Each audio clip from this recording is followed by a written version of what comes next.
Students, मैं अनुष्का अनुकूल classes में आप सभी का स्वागत है। स्टूडेंट्स, अभी तक मैंने आप लोगों को आपके रिटन एग्जाम्स की प्रिपरेशंस के लिए सब्जेक्ट्स पढ़ाए, लेकिन कुछ स्टूडेंट्स की प्रॉब्लम थी कि वाइवा को कैसे फेस करें, वाइवा के लिए कैसे तैयारी करें। तो उनकी प्रॉब्लम्स को दूर करने के लिए मैं एक वीडियो लाई हूँ जहाँ पर मैं आपको टिप्स बताऊंगी जिससे आपको हेल्प मिलेगी अपने वाइवा की प्रिपरेशन के लिए और अपने परफॉर्मेंस को अच्छे से प्रेजेंट करने के लिए। तो हम लोग स्टार्ट करते हैं, उन टिप्स को पढ़ेंगे जो आपको वाइवा के एग्जाम देने से पहले ध्यान रखनी है। Tips to prepare for viva exams. तो हम स्टार्ट करते हैं। स्टूडेंट्स, पहली टिप है हमारी, reach at your exam centre before time. Students, आप लोग अपने एग्जाम सेंटर पर टाइम से थोड़ा सा पहले पहुंचे जिससे आप वहाँ के एनवायरनमेंट के साथ कंफर्टेबल हो पाए और आप वहाँ पर टाइम से पहले पहुंचकर जो भी आपके फ्रेंड्स हैं या जो भी कलीग्स हैं उनके साथ अपने टॉपिक्स को डिस्कस करें। आपने जो टॉपिक्स तैयार किए हैं उनको एक्सप्लेन करें, उनसे उन टॉपिक के बारे में बातें करें। इससे क्या होगा, जो टॉपिक्स उन्होंने आपके फ्रेंड्स ने तैयार किए वो भी अपने टॉपिक्स आपके साथ डिस्कस करेंगे और आप लोगों को टॉपिक्स में क्लियरिटी आएगी। इसलिए आप लोग क्या करें, एग्जाम सेंटर पर थोड़ा सा टाइम से पहले पहुंचे और वहां पर जाकर थोड़ा सा कंफर्टेबल हो जाएं। Discuss with your friends about your and their topics. वही अपने टॉपिक्स को भी एक्सप्लेन करें और आपके फ्रेंड्स ने जो टॉपिक तैयार किए हैं उनके साथ उनके बारे में भी बातचीत करें जिससे आपकी नॉलेज बढ़ेगी और आपकी क्लैरिटी भी बढ़ेगी। तो सेकंड पॉइंट है हमारा, गुड बॉडी पोस्चर। स्टूडेंट्स, आप जब भी वाइवा के लिए जाएं तो एक गुड बॉडी पोस्चर होना चाहिए आपका। आपकी बॉडी लैंग्वेज परफेक्ट होनी चाहिए, आप लेजी नहीं होने चाहिए, सुस्ती नहीं होनी चाहिए, आप एक्टिव होने चाहिए, पावरफुल एटीट्यूड आपका होना चाहिए। वही मैंने लिखा है, एक्टिव होना चाहिए, नॉट लेजी। और आपसे जो भी क्वेश्चंस पूछे जा रहे हैं आप उनका आंसर टाइम पर दें। ऐसा नहीं कि आप सोच रहे हैं और आप लेजी हैं, आप क्विकली आंसर करिए। एनर्जेटिक होना चाहिए और आप कॉन्फिडेंट रहिए। आपसे जो भी क्वेश्चन पूछा गया है आपको उसके बारे में जो भी नॉलेज है आप बता दीजिए। आपको हो सकता है डाउट हो, लेकिन अगर आपको आता है, आपको लग रहा है कि गलत है लेकिन फिर भी आप उसको बता दें, हो सकता हो कि वो सही हो। अगर आप आंसर नहीं देंगे तो इससे अच्छा इंप्रेशन नहीं पड़ेगा। इसलिए जो भी आपको उसके बारे में आता है वो आप वही बता दीजिए। Positive attitude with smile on face. आप अपने फेस पर स्माइल रखिए, आप ऐसे डरे डरे ना जाएं जिससे कि आपका नेगेटिव इंप्रेशन पड़ेगा। थर्ड पॉइंट है, प्रोफेशनली ड्रेस्ड अप। स्टूडेंट्स, ये पॉइंट बहुत इंपॉर्टेंट है। आप जब वाइवा के लिए जा रहे हैं तो आपको ड्रेसअप प्रोफेशनली होना चाहिए। अगर आपके कॉलेज में ड्रेस कोड है तो आप अपनी ड्रेस ही वियर करके जाएं। अगर आपकी ड्रेस नहीं है तो कैजुअली वियर करके ना जाएं, आप अच्छे से ड्रेसअप होकर जाइए। इससे एक अच्छा इंप्रेशन पड़ता है एग्जामिनर के ऊपर। वही मैंने लिखा है, नॉट कैजुअली, कैजुअल ड्रेस में ना जाएं। यूनिफॉर्म ऑफ कॉलेज, अगर आपके कॉलेज में यूनिफॉर्म दी गई है तो आप वही वियर करके जाएं। एक और पॉइंट है, keep pen with you. Students, आप लोग अपने साथ पेन लेकर जरूर जाएं, क्योंकि कई बार क्या होता है वो आपसे कैलकुलेशंस पूछ लेते हैं कि इंटरेस्ट ऑन लोन कैलकुलेट करके दिखाएं, तो आपके पास पेन होना चाहिए।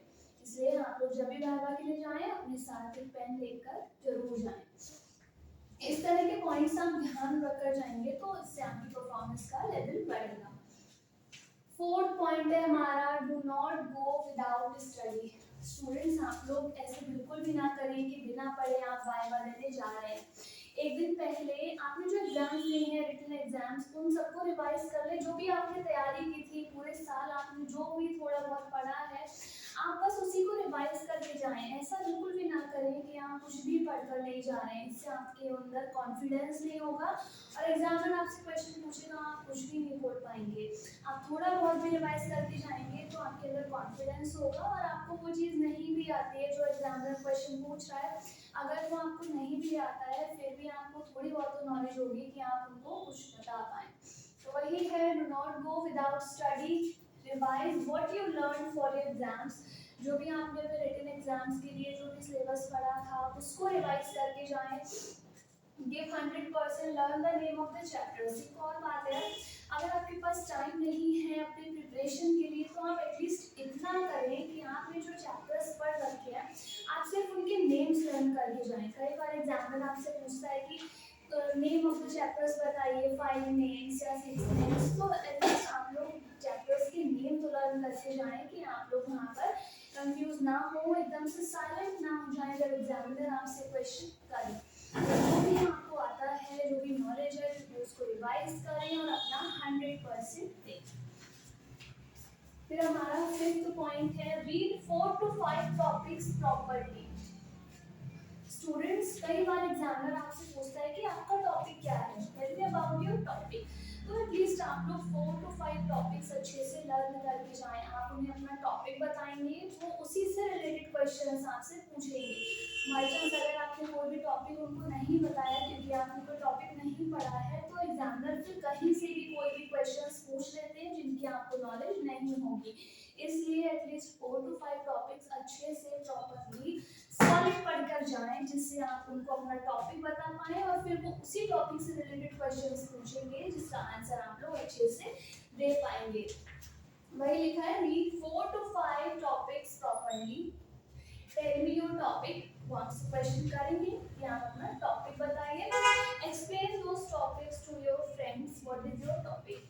स्टूडेंट्स, जो भी आपने टॉपिक तैयार किए हैं 5 to 6, आप लोग क्या करें, जब तक आपका वाइवा का आपका नंबर नहीं आया है, आप लोग वो टॉपिक्स को डिस्कस करें अपने फ्रेंड्स के साथ, अपने कलीग्स के साथ। इससे क्या होगा, आप भी अपने टॉपिक डिस्कस करेंगे और वो अपने टॉपिक डिस्कस करेंगे। इससे आपकी नॉलेज बढ़ेगी और आपसे जो क्वेश्चंस पूछे जाएंगे आप उनका अच्छे से आंसर कर पाएंगे। तो वहाँ पर खाली बैठने से अच्छा है कि अपने ही टॉपिक को डिस्कस करें।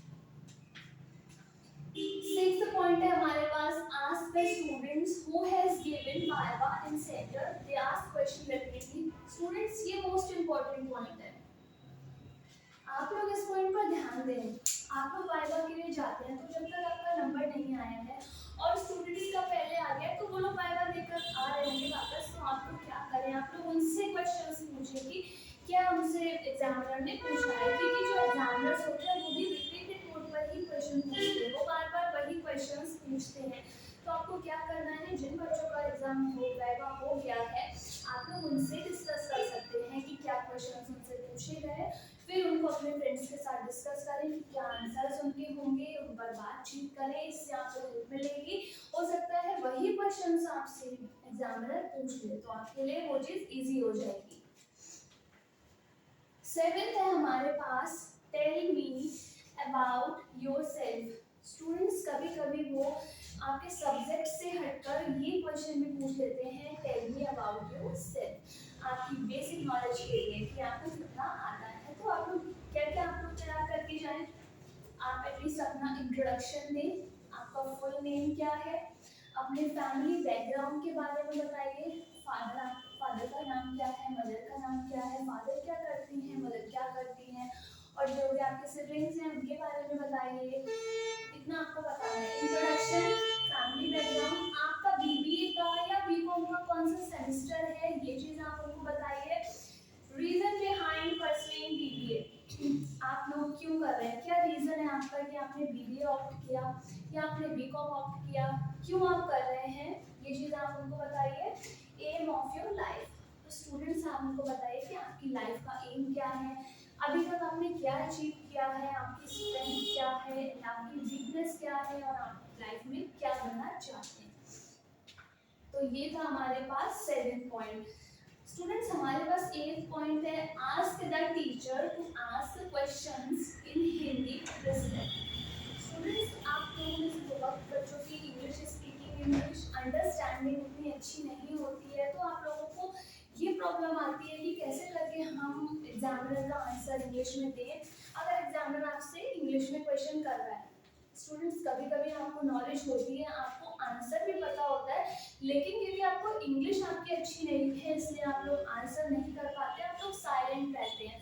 तो इसके लिए एक बहुत इंपॉर्टेंट बात है, आप लोग क्या करें, अगर एग्जामिनर ने आपसे इंग्लिश में क्वेश्चन पूछा है और आपको नहीं समझ में आ रहा, आपको समझ में आ गया लेकिन आप बोल नहीं पा रहे हैं, आप इंग्लिश में आंसर नहीं दे पा रहे हैं, तो आप लोग फ्रेंकली अपने जो एग्जामिनर सर या जो मैम हैं आप उनसे बात कर सकते हैं, उनसे पूछ सकते हैं कि वो आपसे जो क्वेश्चन है उसको हिंदी में पूछ लें, इसमें कोई भी प्रॉब्लम नहीं है, आप विद रिस्पेक्ट उनसे पूछें, उनसे कह सकते हैं कि सर या मैम जो भी हैं कि इंग्लिश की जगह हिंदी में क्वेश्चन करें, इससे आप अपना आंसर ठीक से दे पाएंगे। 9 पॉइंट है हमारे पास calculation of interest on loan. Students मैंने आपको अभी बताया था कि आप लोग अपने साथ कीप पेन विद यू। जो पेन है वो आप हमेशा जब भी वाइवा देने जा रहे हैं या इंटरव्यू देने जा रहे हैं, आप पेन हमेशा अपने साथ में लेकर जाएं। कभी कभी वो आपसे कैलकुलेशन पूछ लेते हैं, वो पूछेंगे कि टैक्स निकाल कर दिखाओ, या इंटरेस्ट ऑन कैपिटल निकाल कर दिखाओ, या फिर इंटरेस्ट ऑन लोन निकाल कर दिखाओ, या इंटरेस्ट ऑन ड्राइंग्स निकाल कर दिखाओ, या फिर वो कुछ और भी पूछ सकते हैं जिसके लिए आपको पेन की नीड पड़ेगी। दिस केस अगर आपके पास पेन नहीं है तो आपका अच्छा इंप्रेशन नहीं जाएगा, वो क्वेश्चन फिर कुछ और पूछेंगे। इसलिए अच्छी बात यह है कि आप लोग अपने साथ पेन जरूर लेकर जाएं और अपनी कैलकुलेशन, अपना आंसर ठीक से दे पाएं। एग्जाम्पल मैं आपको बताती हूँ। फॉर एग्जाम्पल उन्होंने अगर आपसे इंटरेस्ट ऑन लोन पूछा है, ये क्वेश्चन ये इम्पोर्टेंट है। एग्जाम में ज्यादातर ये क्वेश्चन पूछते हैं कि लोन पर इंटरेस्ट निकाल कर दिखाइए। स्टूडेंट्स मैंने एक एग्जाम्पल बताया जिसमें मैंने आपको सिखाया है कि लोन पर इंटरेस्ट कैसे निकालें। अब आप लोग देखिए, interest on loan equals to amount of loan, जितने का लोन लिया गया है उसकी अमाउंट लिखिए, इनटू रेट ऑफ इंटरेस्ट, किस रेट ऑफ इंटरेस्ट पर लोन लिया गया है वो divide by 100, into period of loan की कितने पीरियड के लिए लोन लिया गया है डिवाइड बाय 12। ये है हमारा फॉर्मूला इंटरेस्ट ऑन लोन निकालने का। एग्जाम्पल से मैं आपको समझाती हूँ। Mister A took a loan of ₹5 lakhs। Mister A ने 5 लाख का लोन लिया है from PNB Punjab national bank at the interest rate of 10%। Rate of interest 10% है फॉर 6 months, 6 महीने के लिए लोन लिया है। उन्होंने कहा कैलकुलेट करें इंटरेस्ट ऑन लोन। तो हम निकालेंगे कैसे? Interest on loan equals to amount of loan 5 lakhs into rate of interest 10% divide by 100 into period of loan is 6 months, तो 6 divide by 12। ये हमारा आ गया 25,000। ये हमने निकाला इंटरेस्ट ऑन लोन। ये आप लोग सीख लें क्योंकि ज़्यादातर वो लोग ये क्वेश्चन पूछते हैं और इसके साथ साथ वो कैलकुलेशन ऑफ टैक्स भी पूछते हैं। तो इसके लिए आप लोग को क्या करना है, आप लोग स्लैब रेट्स ऑफ टैक्स तैयार कर लें कि टैक्स के रेट्स कौन कौन से हैं, किन पर कौन सा रेट एप्लीकेबल होता है, क्या स्लैब रेट्स हैं, और जो भी फ्लैट रेट्स हैं वो भी आप लोग तैयार कर लें। जो भी टैक्स के क्वेश्चंस के लिए आप लोग सारे अमेंडमेंट्स तैयार करके जाएं, जितने भी लेटेस्ट अमेंडमेंट्स हैं, जो भी चेंजेस किए गए हैं वो आप लोग तैयार करके जाएं, क्योंकि वो लोग नोटिफिकेशन अमेंडमेंट्स इनके बारे में बात ज़्यादा करते हैं। ये जानने के लिए कि आप लोगों को कितना लेटेस्ट, आप लोगों को कितनी नॉलेज है, कितना आप लोग अपडेट रहते हैं। स्टूडेंट्स लास्ट हमारा पॉइंट है डोंट बी ओवर कॉन्फिडेंट। ये सारी चीज़ें ठीक है, आप लोग कॉन्फिडेंस रखें, एनर्जेटिक रहें, लेकिन आप लोग ओवर कॉन्फिडेंट बिल्कुल भी ना रहें। जैसे आपको एग्जामिनर ने आपसे कोई भी क्वेश्चन पूछा है, आप लोग थोड़ा सा टाइम लेकर पहले सोचें और फिर आंसर करें।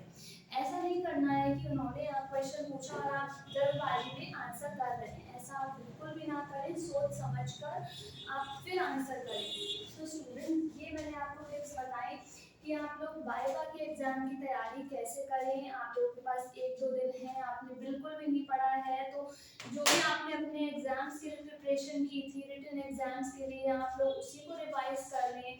एटलीस्ट 4 to 5 टॉपिक्स अच्छे से तैयार करें। एग्जामिनर अगर आपसे आपका टॉपिक पूछे तो आप अपने 2-3 टॉपिक जिसमें आप अच्छे हैं वो आप बता दें, जिससे कि एग्जामिनर उसी के बारे में आपसे क्वेश्चन पूछेगा और आप लोग अच्छे से आंसर कर पाएंगे। जो भी मैंने आपको ये टिप्स बताई हैं आप लोग अच्छे से देखकर समझकर जाएं। आप लोग ऐसे ही तैयारी करें। ये थी हमारी आज की वीडियो। और the best for your viva exams.